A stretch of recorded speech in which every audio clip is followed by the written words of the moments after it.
Okay, I'm working on finishing up a dog harness that I started, a couple days ago. Uh, I did a video with the handle that I'm going to be putting on the back of it, and I've got some other pieces that are already cut. Pretty much everything's already cut and ready to go. My pattern was just something I drew up real quick to fit what I wanted. Mostly it's going to be straps. So I wanted to talk a little bit about straps and making them better. One thing is always bevel your edges and finish them and burnish them so that your strap feels nice and comfortable. If somebody grabs onto it, it's going to just add a lot of quality to what you do. The other thing is you need to make your strap thickness based on what you're making it for. Some things you only need a 6-ounce strap. Other things you might want a big, thick, heavy 2 layers that make 1/4 inch or whatever. This was skirting leather, and I split it a little thinner, but you can see it's kind of stiff. I can hold out 16, 18 inches of it. It'll hold out almost straight. So to make a strap feel nicer and softer when it's a stiff leather like that, especially this drum dyed veg tan, I really like using leather balm. It's product Phoebing cells that it's got some wax in it, so it is a bit of a finish. But what it really does well is it gets into those straps and softens them up and makes them more flexible.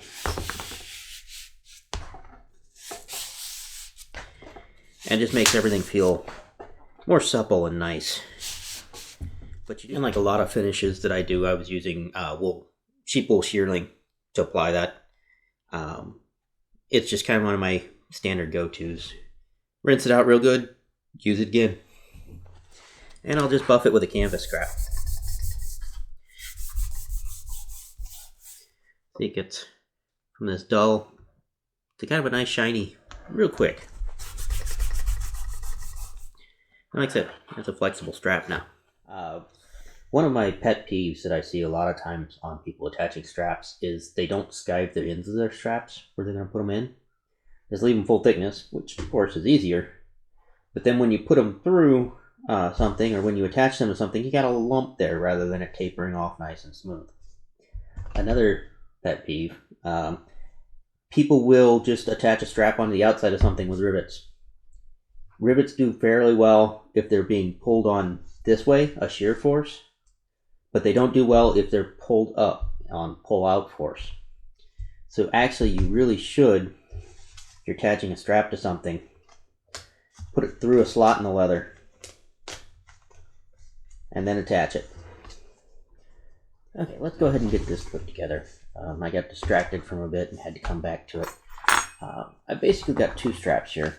One of them's longer than the other. The one that's longer is going to go around the chest of the dog. It's going to be basically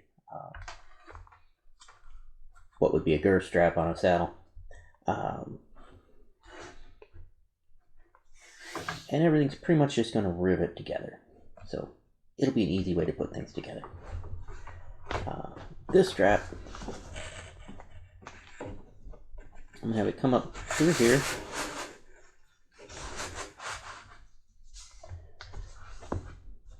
Leave some hanging out down there that I'm going to put a buckle on. And it's going to go through part of this handle.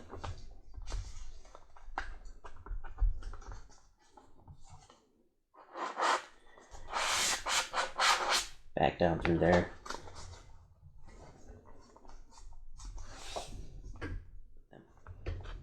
We're going to do the same on this side. Up through one hole, through the handle, and down through the other hole.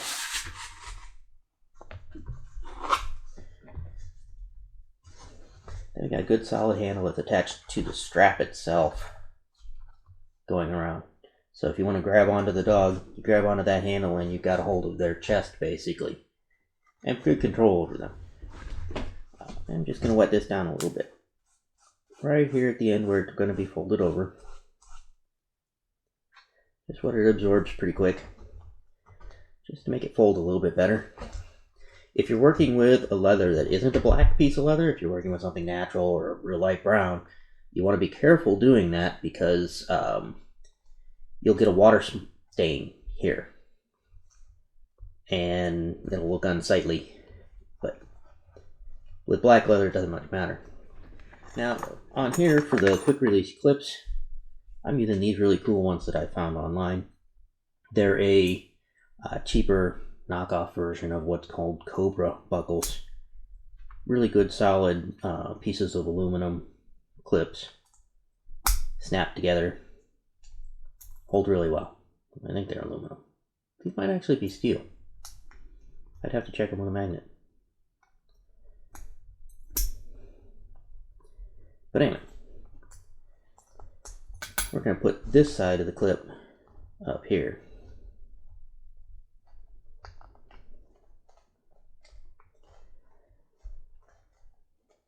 And we're going to put a couple rivets in that strap. Then I'm going to put a couple rivets here underneath the handle. Right, one over here, just to keep that strap from moving around. Probably doesn't matter, but it makes me feel better.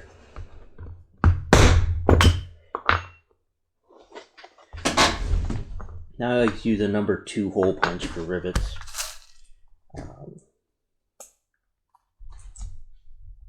Anything bigger is just too much. But it's one of my most common used punches is a number 2 with an 1/8 inch punch. Like I said, specifically, I use it a lot for rivets and things like that.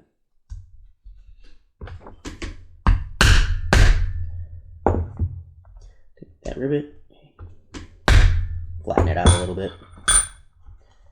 Now let's see if a medium rivet will work on this strap or if I need to go to a large. The way you can tell if a rivet's going to work or not is if you push the pieces of leather together, you should get a little bit of the rivet sticking out. This one is real borderline. It barely sticks out. I can feel it with my finger, but there's not much there. So it might work, it might not. If we can compress the leather enough, it'll work. Yeah, that caught.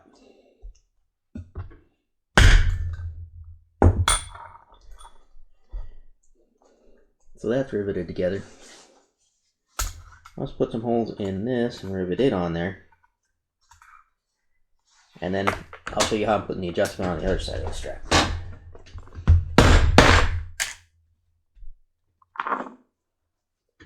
One thing that I think is a very important tip that people don't mention very often. Your hole punches should be polished. It's really hard to see in this video because it's kind of darkened over time again. But I polished this almost like a mirror shine. And it's got a nice taper to it. So when I drive it into the leather squeezes it and pushes it right back out. If it's not polished, it sticks and you can't get it out, and you'll see people twisting and pulling on their hole punches to get them out of there. If you watch while I'm punching these holes, it's just popping right out on its own. Now this one is definitely thicker here because this is a thicker chunk of leather. So I'm going up to a large rivet as opposed to a medium rivet on these.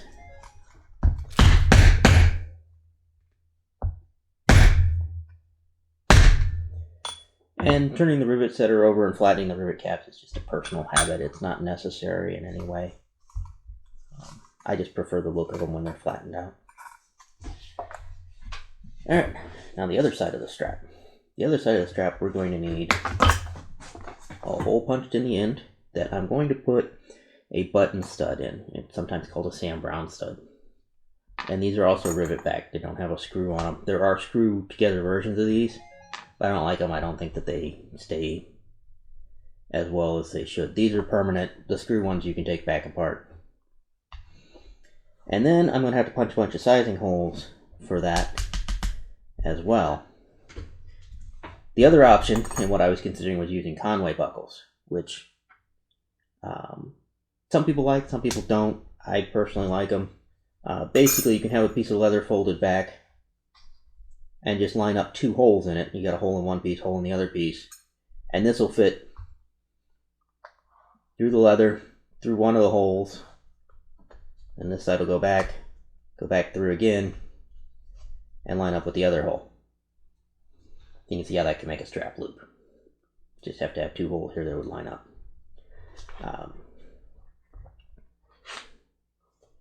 But I wanted less hardware on this one. I didn't want that big, obvious piece of hardware.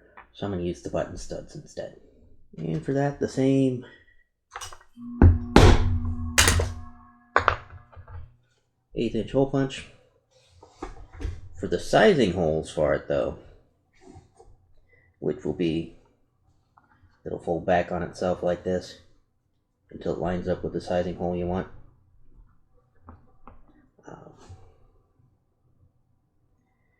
For that, we need a bigger hole punch, which is, I think this is a number 6 hole punch. Not positive about that. But anyway, I'm going to punch a bunch of holes along the strap to make sizing holes for it. And I'll put them, I'll use a finger's width apart, that's about 1 inch. They can be further than that. It doesn't matter. But that's not the only thing. There's also punches that are made specifically for these button studs that have a little flag hanging off of them, a little ear. I just use a wood carving chisel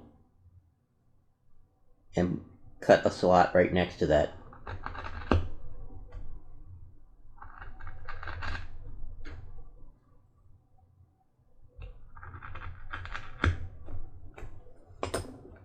Now you want your slot on the side that's not going to be where the stud's going to be pulled against it.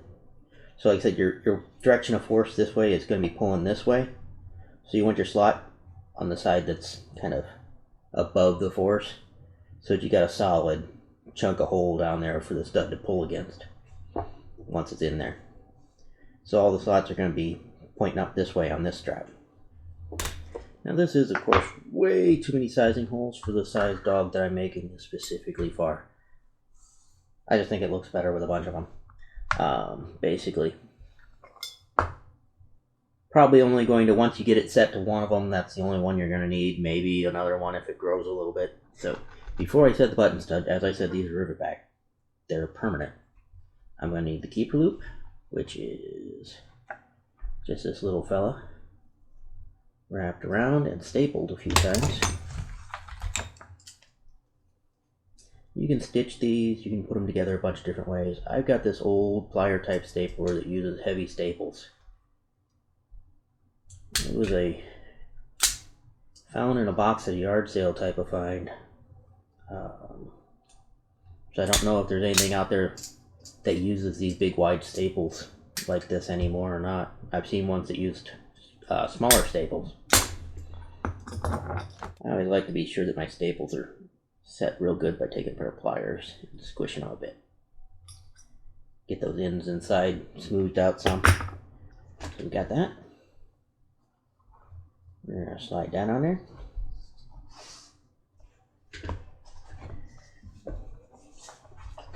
Make sure our buckles turn the right direction. That's always important.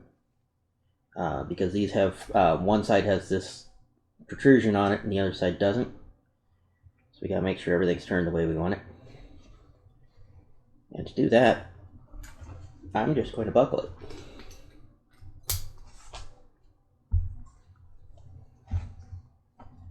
Then I'm going to slide the keeper back down over the leather strap. This will be how it'll basically sit in use.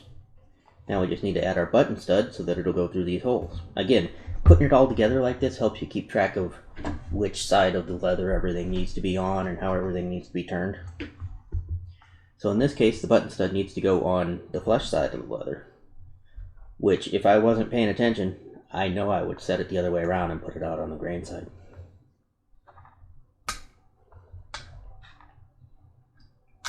And these I just got this little amble that they fit in.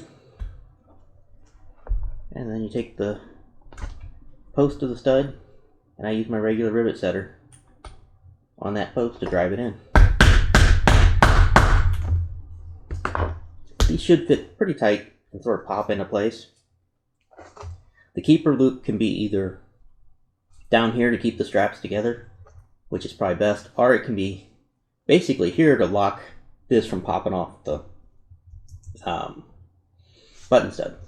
Like I said, I usually pull them up against the leather here so that they hold that strap together nice and neat. Now the other strap is going to be basically the same thing, only since it goes off in two different directions, I'm going to have one piece that fits through. It's just going to hold the piece of this quick release. And again, we're going to try and set them the same direction. We're going to have that quick release, that little protrusion up. Let's go ahead and punch those holes.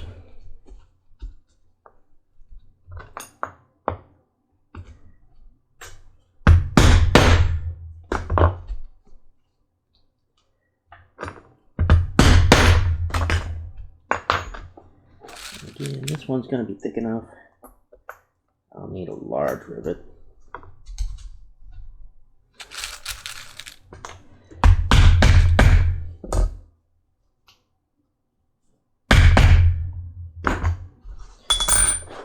Since my strap end was skived, this part's going to be thin enough a medium rivet's going to work on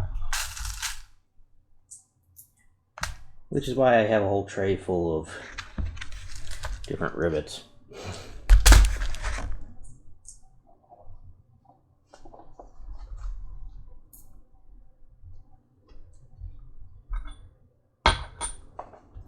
Alright, and then as I said, we've got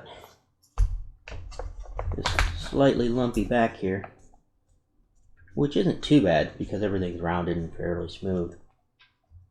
But we can take our French edge skiver here and take some of that off.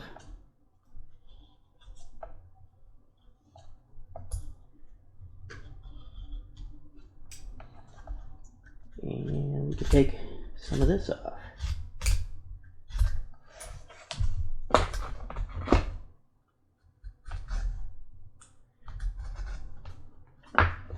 And that'll just kind of take some of that excess off and smooth it down a little bit. If you're worried about it looking rough, you can go ahead and take some burnishing stuff, gum tragacanth, or I keep trying this toconol stuff to see if I like it as well or not.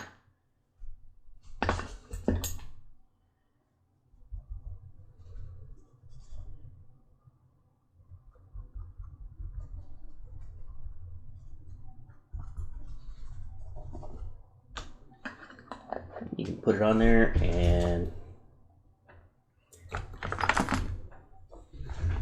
burnish that smooth again.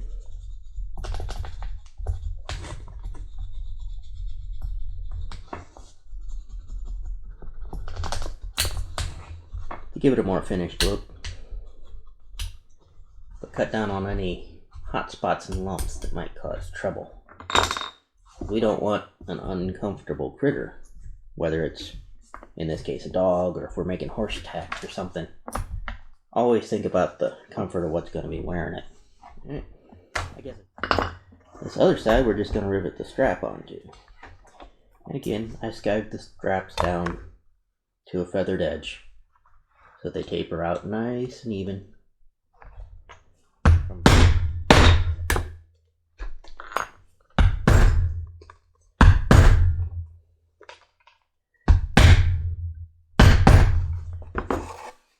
Now, put this together the same way that I did this strap with the keeper and everything. And then I've got one more little bit of short strap here. Again, just like all the others, ends are skived. And that's going to put on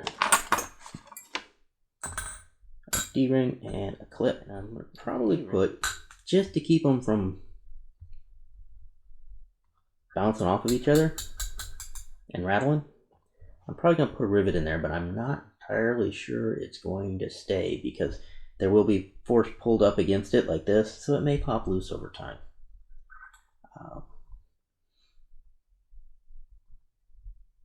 Alternatively, you could just put a few stitches across there.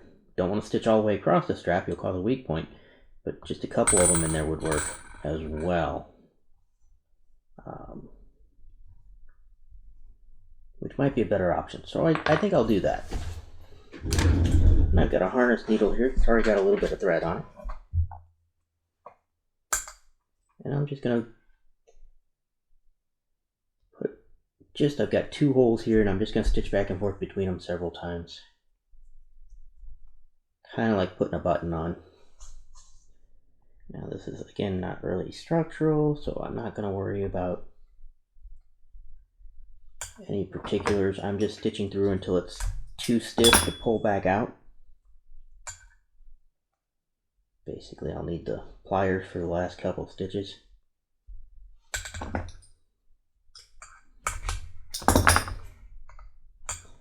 If it does come out over time, it's not as huge an issue. Again, all it's doing is keeping one piece of hardware from bouncing against another piece of hardware. And then we can slide our D up on there and they don't bounce off of each other. And we put this onto the main body piece of our little harness here.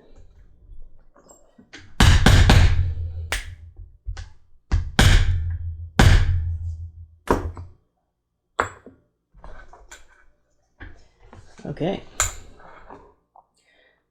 and that's the harness. The collar is going to be something pretty similar. It's just going to have a ring in the center of it so that this can catch on it. But otherwise, strap, buckle, and a ring. So, I'll get that made, and then we'll go see what it looks like on a dog. Make sure it all fits and works the way it's supposed to.